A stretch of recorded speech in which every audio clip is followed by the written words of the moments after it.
Hello, you wonderful people, and welcome to another episode of Super-Fanta-Fi. This being a show, we're talking about TV shows of the supernatural, fantasy, and or science fictional genre. For today's episode, I'm going to talk about the latest episode of The Outpost. A lot of really interesting things went down in this episode, so let's break it down. First and foremost, we've got Luna sneaking back into The Outpost. I'm like, Jesus, kid, do you not learn? Like, listen, when they tell you to stay out of the Outpost, stay out of the Outpost. Granted, now's the best time. She didn't know it at the time, so it's not like she was like, oh, I know that Tobin and Felicity are going. It's like, no, she didn't know that when she snuck back in, but it's like, oh, she's got such a rebellious streak in her. To be fair, I guess that's why, like, her and Talon get along so well, because Talon definitely sees a lot of herself in Luna, so, but, at the same time, like, Luna ends up going down, like, you know, to the hidden chambers where Janzo is working. And he's hesitant to, like, you know, fiddle with anything. He pulled one thing down, but she's the one that pushed it and ended up activating the whole place, like unveiling so much stuff. She notices one thing, but then she's immediately like, no, I don't know. But now we kind of understand, because later on she reveals it's connected to the sanctuary, that the Dragman sanctuary. So she rather not think about it too much, because a lot of terrible memories associated with it. She was just like, no, whatever it is, it doesn't matter. But obviously she finds out about, wait, Talon's been taken. I don't care about Zed. Talon's been taken. Well, wait, Garrett's locked up. All right, I'll help him. Because Janzo's like, oh, Talon will find her way out of this. It's like, well, to be fair, Janzo's not the biggest fighter. Plus, there's a lot riding on this, because it's like, right, before I can even help Talon, if I understand all of this, we can find out more about what these gods are and kind of understand what's going on and potentially find a way to stop them. There's that. Plus, the fact is, his life and Ren's life and the baby's life is kind of being threatened, so that kind of takes priority in certain regards as well, which now Ren is being torn between her responsibilities to trying to figure this all out, you know, as well as her responsibilities as the High Priestess, because Nerida kind of makes her feel guilty about it, where it's kind of like, hey, like, you have your responsibilities. You and Zed and your mom did leave us all behind. It's like, that wasn't the plan, but the fact is, it's like, I'm doing important work. It's like, yeah, but you're also the only one who can teach these kids. I taught them how to protect themselves and stay alive, sure, but it needs to come from you. Like, but even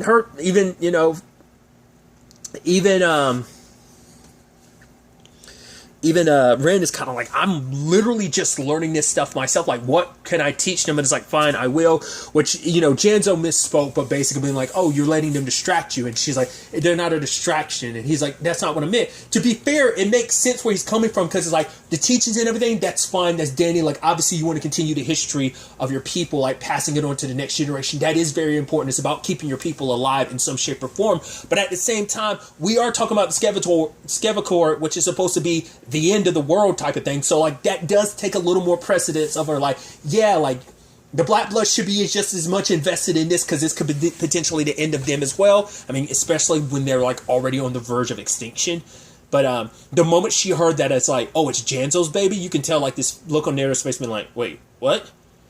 And then later on, her reactions, because at first when she was able to convince Ren to kind of come do her thing, she was kind of smiling and happy, like, yes. And then she got super kind of almost like down and depressed the moment. Wait, Janzo's the baby daddy? Like, she knew she was pregnant. And at first I was like, could it be that Nerida's got a thing for Ren? I mean, they grew up together, because she's like, oh, I haven't heard that song since we were kids. And she's like, yeah, I haven't sung it since I was a kid. Probably haven't had much reason to. But taking care of the kids and everything, it's like, oh, like, I'm glad you did show up here and everything. And this ends up being a big conversation this episode. But it's like, you having a happy Black Blood, isn't a good thing. It's like, you should be with someone, you should be basically populating our people. Like, since there's so few of them left, we need full breed Black Bloods, not half-breeds, which is like very discriminatory, because it's like, right, regardless if they're half-breed or not, they're still Black Bloods. They still have a right to know about half of who they are. So that should count, but it's still that thing of like, no, we need full Black Bloods. It's like, they're still Black Bloods, and, you know, even if they're half, it's like, that's still very, like, sad and messed up that Nerida kind of put that out there. But even she's like, no, and I think it's like I said, I immediately interpret that as like, does she have a thing for Ren? Like, does she want to be there for Ren? And it's, I don't know, like, is she making excuses? Because it's like, oh, you're with Janzo, I'd rather you be with me. Like I said, I could easily be reading too much into it, but it felt like she kind of has a thing for Ren. Because even later on, Talon was like, "Oh, is there a thing between you and her?" It's like, no, like we just like it was me, her, and Corbin. Like we always get like I say Corbin, Corvo would like constantly get in like trouble and mischief and stuff like that. But it's like, yeah, we're just friends, like nothing more. So, but Zed has that same conversation with Talon. It's like, oh, being with Garrett's fine and dandy, but this is about continuing our species, And it's like, I'm not even saying that it needs to be with me, but it needs to be with another black blood. And it's like, it's almost like, right, are you going to be selfish? Because the sad thing is, Talon already feels guilty enough because she blames herself, being like, right, I didn't get our people out of there in time. No matter what my reasoning is, no matter what the situation is, I'm partially to blame. She still hasn't forgiven herself for most of the Black Bloods getting wiped out by the Black Fist. So I think when he says, like, right, you almost like you have a duty as a full-blown Black Blood, as a responsibility to repopulate our people. So you kind of, everyone has to do their part, including you. So that is kind of sad, but you do see later on it does have an effect, because like when Garrett goes to kiss her, she kind of turns away a little bit, and Zed, being the douchebag, he's like, oh, maybe it was your breath. It's like, you know what it is. He's smiling and laughing because he's knowing like, so what I said is getting through to her. It's like, oh, it's making sense. It's like, I don't know. It's just such, it's sad that like, because it's like, yeah, Garrett and Talon would have a half human, half black blood, just like Ren and Genzo. There's also something that, and just throwing it out there, wild speculation, just based on other things we got this episode, I'm starting to feel like, what if the Black Bloods, they think themselves pure Black Bloods? Like, what if they're, because notice like these other creatures, these other quote unquote Black Bloods, they don't, these gods and stuff, they look similar, but they don't look the same. And part of me is like, the Black Bloods that we've come to know do look a lot more human than, because these gods look humanoid, but the Black Bloods themselves look more human. So what if they're deluded to believe like we're full Black Bloods, when in actuality every single one of them is half? Like I said, maybe it's kind of like a, once again, spoilers for Invincible to a certain extent, maybe it's kind of like Viltrumite blood, whereas like I brought that up before, that maybe like the Black Blood does like make up more the percentage. Even if you're a half, maybe the blood is so potent and powerful that it makes up most of your genealogy. But then so like I said, it makes me think like, what if like they're all part human, they're all descended from humans and Black Bloods coming together? Or it just could be like they are that they are descendants of them, and very long down the list descendants. It's just like amongst the other creatures we've been introduced to, like these gods as well as like their people, which I'll get to later, it's like you don't look like them either. So maybe it's just you're such descendant down the bloodline after centuries and stuff like that. Eventually, that it makes me think like their bloodline isn't as pure as they think it is. Like maybe generation after generation after generation, like I said, maybe there's some human mingling going in there, or maybe it's just, maybe it was at one point, they mingled with humans, and then like Black Bloods and humans went their separate ways afterwards, and so they no longer like got together, but that bloodline is already quote unquote tainted, but not as pure as it was before. So like that's why I'm like, maybe their blood isn't as strong. Like I said, just features aside, it's like they definitely look way more human than the other, like these creatures, the gods, as well as their kin. So that's my current speculation on that. But this whole conversation is, like I said, it's kind of a depressing conversation, because Genzo and Ren talk about it, because it's like he's talking about basically having more kids, and she's like, oh, I'm a high priestess and one half-blood child is enough. And he's like, wait, I didn't know that's how you feel. She's like, no, I don't. It's like, just not what Narda said, kind of started getting in my head. But he's like, no, but it's fine. Like, it is prejudice, like to kind of judge a child just, and that's ignorant to kind of look down on a child just because it's half human. He's like, but it's like, yeah, but know where she's coming from, where it's a perspective of, this is our people we're coming this is their, like our survival. We need to have pure Black Bloods. But it does come with like a negative connotation, because it's like, right, if you're feeling like this before our child's even born, then like, what are you going to do when our child is born? And like, it's going to be looked down upon by the other Black Bloods, like knowing that you've kind of got this perspective, like, oh, it almost, because it makes Genzo almost feel like, oh, like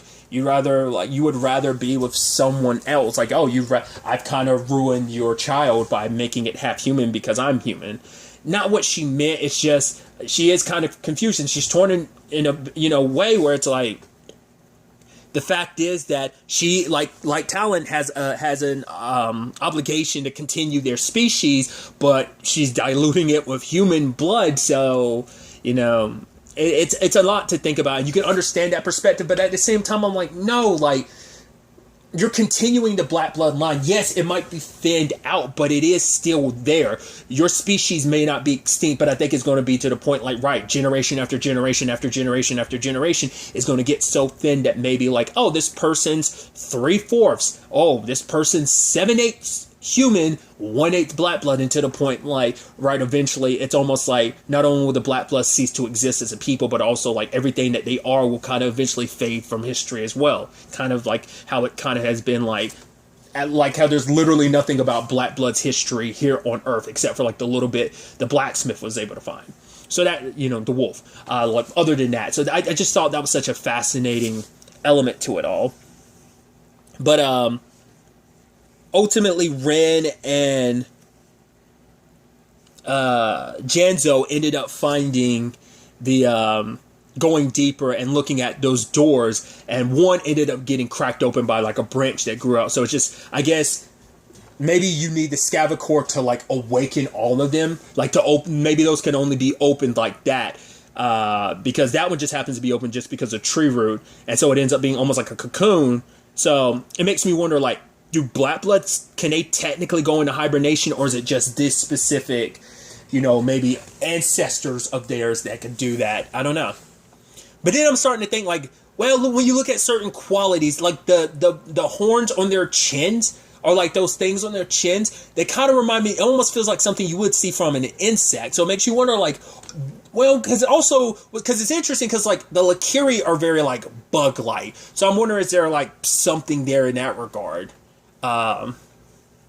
Maybe there's some commonality there, because like, yeah, like the Lakiri have that bug-like feature, and like them having that thing in their chin, and just maybe certain aspects of the feature, even the whole like cocooning themselves like that, does seem very bug-like. So I don't know. Like I said, maybe the black bloods we know are an offshoot or descendants of them. That's my current speculation.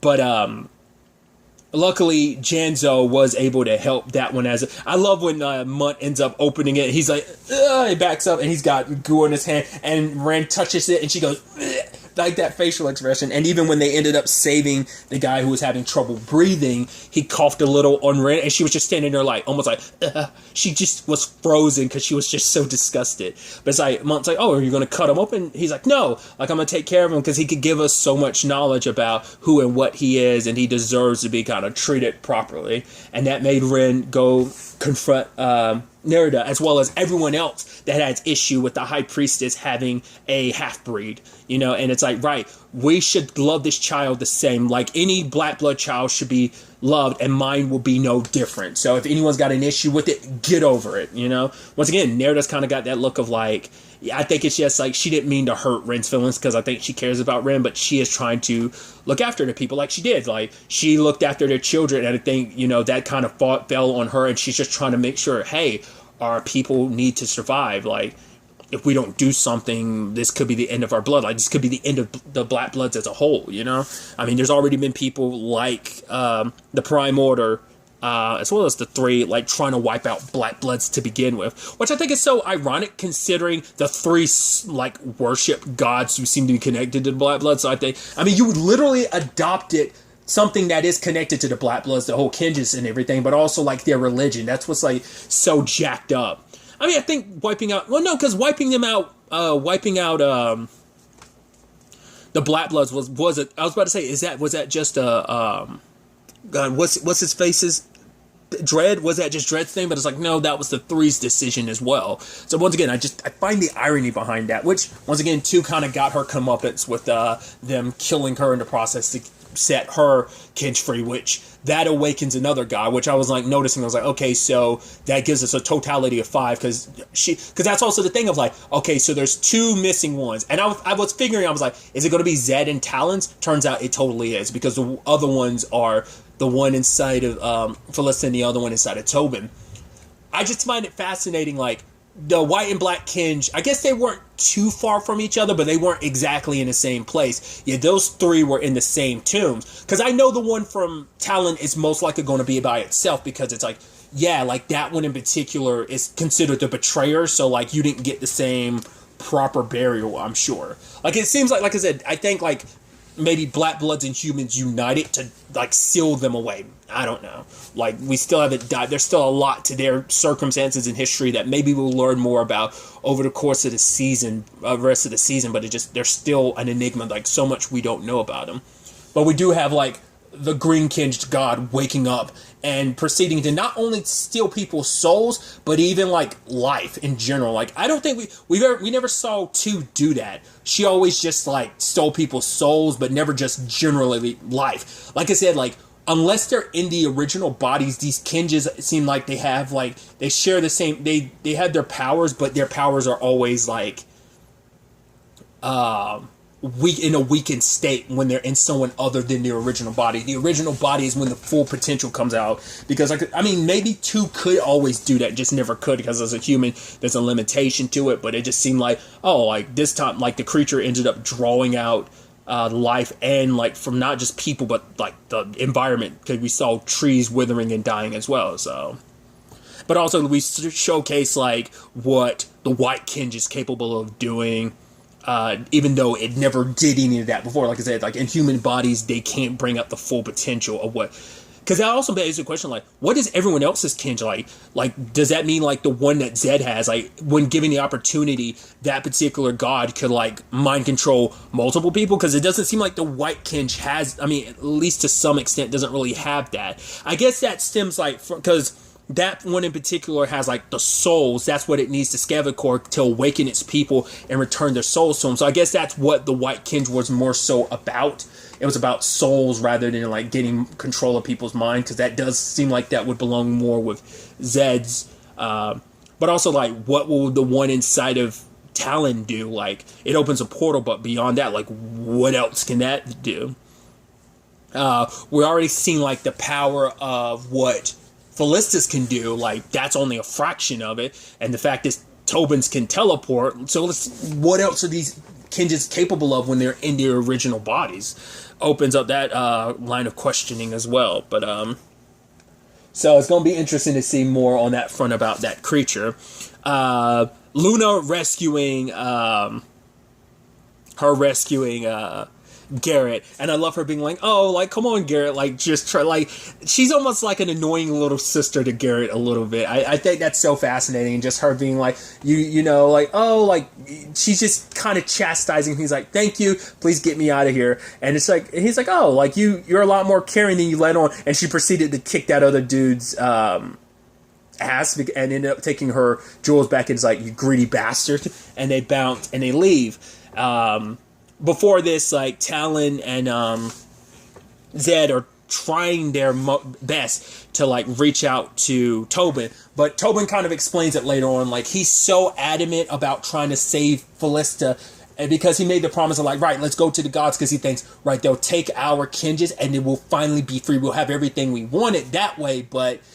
You know, it's like, right, you want to give them the weapons that are best weapon against them, because they'll be using their Kinges, and aside from the Death Kinge, which can, like, still affect anybody, because it's just a straight up, like, insta-kill, the Kinges can't work on each other, so, like, as long as they have it, most likely the gods can't use their Kinges against them, because that kind of comes up later on when it's like, right, Tobin and Fallista arrived, and like the Green Kinge's power wasn't draining life away from them like it was everyone else in the city.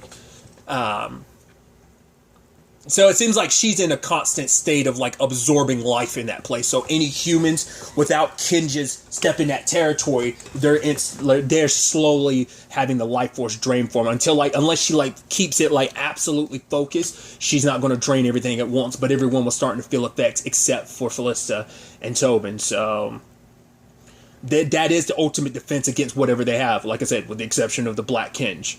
Also the White Kinge has a power of like telekinesis, so like ain't no like easily defeating that either. But Tobin's, like I said, just Tobin's so wrapped up in believing that everything will work out. If he gives up his Kinge, if Fallista does, he thinks like he'll get his wife back, because he does believe like, oh, the Kinge is corrupting her, but this is the best way to get her back. I'm pretending like I'm all about her plan, because I think the moment the Kinge gets taken away. But it's also the thing of like, Yeah, but what it did to two, it's like, two was a terrible person, and if you had just given over your kinge, like, it wouldn't have to try to kill you, which I'm like, there's a crack in your logic that two would have probably been happily like, oh my god, you want my kinge? Okay. Probably would have been a little reserved, like, oh, can I keep it? Then it would probably been like, oh, you disobey us, and she probably would have been forced to, like, give it up. But the fact is, they didn't even ask for it. She bowed down to him and immediately killed her. So it's like, kind of throws it out there like, oh, they didn't ask for the kinges. They were just like, oh, we're going to take him. So kind of makes your point a little mute, but he's just grasping at straws regardless. So once again, Felicity's just full blown sipping the Kool-Aid, and that she's not willing to listen to anything else. But luckily, Garrett and Luna show up in time to rescue them. And when they do, obviously they're on the run. Tobin's got better control of the kinge, so teleports in. It's a pretty one-sided battle. Because, I mean, I guess that kinge can't really, like, you can't do anything against that either. Like, I mean, the kinges can't affect each other, so I was about to say you can't use any other kinge to battle that. Like, that's just kind of another kinge. You're just kind of like, I don't know what to do against that. You just have to predict his move, which it just seems unpredictable. Especially now that he's got mastery of it, so...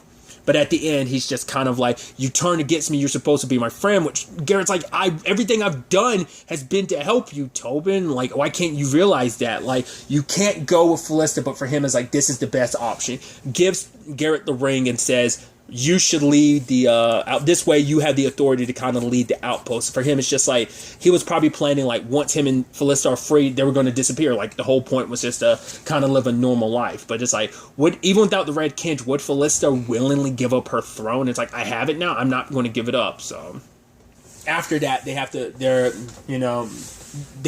plan is to go back to the outpost and bolster their defenses, because Felicity and Tobin made their decision. No changing their minds at this point in time. But because of what Luna said about recognizing that symbol, Talon decides to take her to the sanctuary because she wants to be there for her, because it's like, I know going back there's going to be tough, and she knows that better than anyone, going through life not trusting anyone. But you can trust me, I'm your friend. And she's like, I've gone through my life not trusting anyone, and it served me this well. But yeah, that will only get you so far, because at the end of the day, like, if you don't have anyone that cares for you, I mean, because if Talon and them didn't care about your sister, she would have never kind of gotten a proper burial. Like, she wouldn't have gotten avenged like she did, so it does matter to care about people, because those people will care about you when you're gone. Like, if something happened to you, like, connecting with people, Talon would go to hell and back to fight for you. She fights like that for everyone that she cares about. So it is important, because it's just sad and lonely to go through life any other way. Like, it serves you now, but when the chips are down, you're just going to be alone and have no one in your life, and no one should have to go through life like that. But the moment they show up to the monastery, they go to the place where Luna had to hide under the bodies, while Dredd ended up killing people, and I had to watch as he snatched my sister away. And she thought she could handle it, but obviously it's just like it all came rushing back, and just she breaks down, and Talon's there. It's like, I know what it's like to be. I mean, she literally had to return to her village where she saw the dead bodies, including, her brother, her mom, like, everyone she knew was dead. So she knows that feeling better than anyone. I mean, to be fair, they're not the only ones who've lost. I mean, she suffered loss on a large scale like that, but everyone has suffered loss over the course of the series. But it's a very distinct, tragedy that no one else has had to go through except for these two. So there's that element to it.